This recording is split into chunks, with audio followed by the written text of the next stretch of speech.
Когда люди думают о губке, они обычно представляют что-то вроде чистящей губки для мытья посуды или для мытья машины. Но есть и другие губки – живые и загадочные. Сегодня мы раскроем все тайны губок, и вы узнаете, что они являются одними из самых удивительных морских обитателей, не похожих ни на каких других.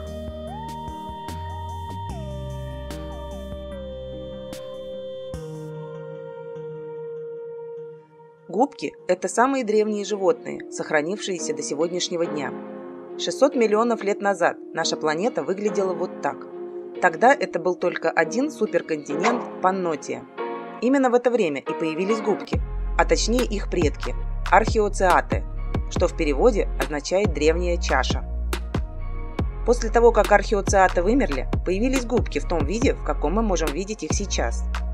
Причем за прошедшие миллионы лет успели появиться и навсегда исчезнуть многие виды морских животных. Например, аммониты со свернутой раковиной и ортоконы с длинной конусообразной раковиной. Вымерли и трилобиты, которые отдаленно напоминали жучков. А вот губки остались настолько жизнеспособными, что спустя миллионы лет они занимают прочные жизненные позиции в водной фауне Земли даже сегодня. Долгое время губок принимали за растения из-за ветвящейся формы и отсутствия движений. Лишь в 18 веке ученые доказали, что губки – это хоть и простейшие, но все-таки животные.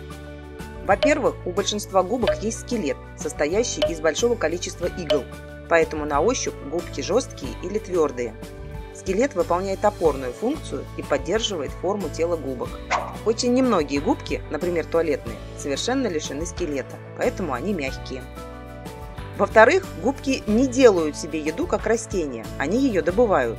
У губок нет рта, но зато все их тело покрыто небольшими отверстиями или порами разных размеров. Через них вода с мельчайшими частицами проникает в тело губки. Внутри эти частицы захватываются специальными клетками со жгутиком. Вокруг основания жгутика располагается липкая поверхность, к которой и приклеиваются частицы. Это и есть пища губки. Затем губки выталкивают чистую отфильтрованную воду обратно в море через большое центральное отверстие сверху. Питание большинства губок осуществляется путем фильтрации воды, но в темных глубинах океанов и в морских пещерах скрываются хищные губки. У одних тело покрыто острыми шипами, на которые накалываются морские рачки, а у других тело покрыто микроскопическими крючками, за которые цепляются проплывающие мимо мелкие ракообразные. А есть еще вот такие милые на вид, но страшные губки с шариками. Каждый шарик покрыт большим количеством крошечных шипов с крючочком. Мелкие ракообразные, касаясь шариков, как бы погружаются в них и сразу же начинают перевариваться. Как вы успели заметить, губки живут в воде, причем по всему миру. Они заполонили все океаны и моря. Некоторые губки, например, вот такая, хорошо приспособилась к жизни даже в холодных водах Арктики и Антарктики. Обратите внимание, что губки образуют сплошное ожерелье вокруг антарктического материка. Большинство губок живут в море, и совсем небольшая часть живет в пресной воде. В реках и озерах обитают вот такие пресноводные губки. Их очень легко спутать с водорослями. Даже в знаменитом озере Байкал процветают губки. Губки встречаются на различной глубине. Большинство из них, конечно, живет неглубоко. Такие губки красочные и красивые, преобладают желтый, красный, оранжевый, фиолетовый цвета и их различные оттенки. А самые глубокие губки часто сидят на длинных ножках. Это защищает их от погружения в ил. Глубоководные губки обычно лишены пигмента и имеют нейтральный цвет. Они белые или серые. Губки не любят солнечный свет, поэтому они предпочитают пещеры и расщелины, где не бывает много прямого солнечного света. Губки не могут ходить или плавать. Они в одном месте на всю жизнь. Некоторые прикрепляются к любым твердым поверхностям, прежде всего к камням, остаткам кораблекрушений и даже к подводному мусору. А это морской камнеточец, постепенно разрушающий камни и ракушки, если прикрепиться к ним. Другие виды губок могут зарываться в песок или ил, тогда они скапливаются на дне и образуют красивейшие глубинные пейзажи. Часто губки поселяются на опорах мостов и пристаней. В тропических водах губки живут на корнях мангровых деревьев. Вот как это выглядит в жизни.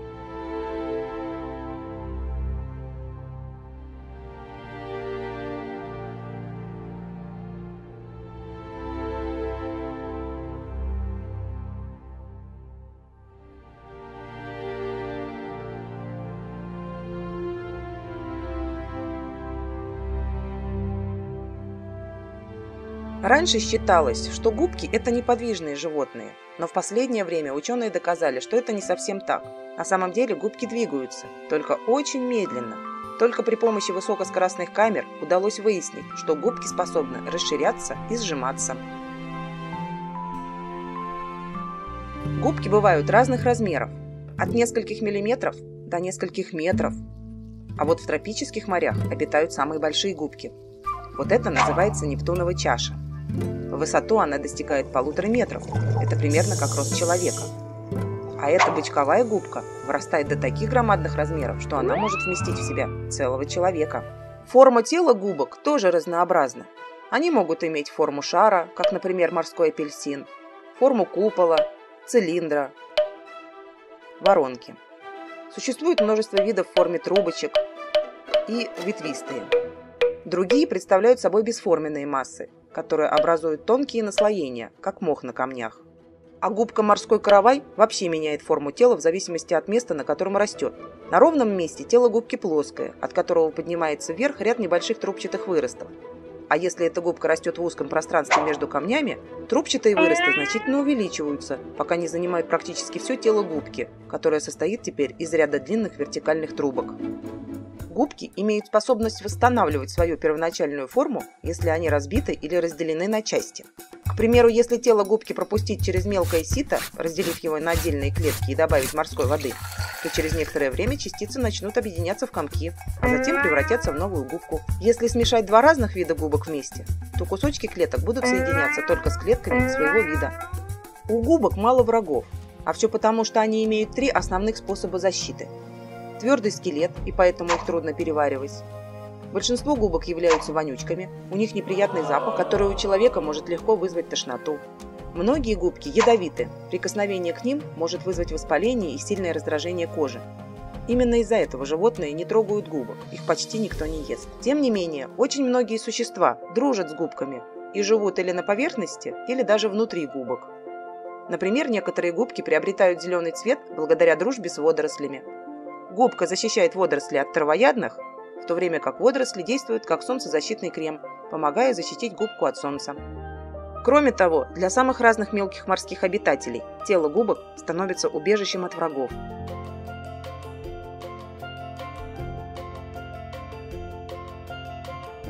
Особенно любят губки раки-отшельники и крабы, известные также как губчатые крабы. Они отрезают клешнями кусок губки и держат его на спине, пока он не прикрепится. Камуфляж плюс защита от врагов.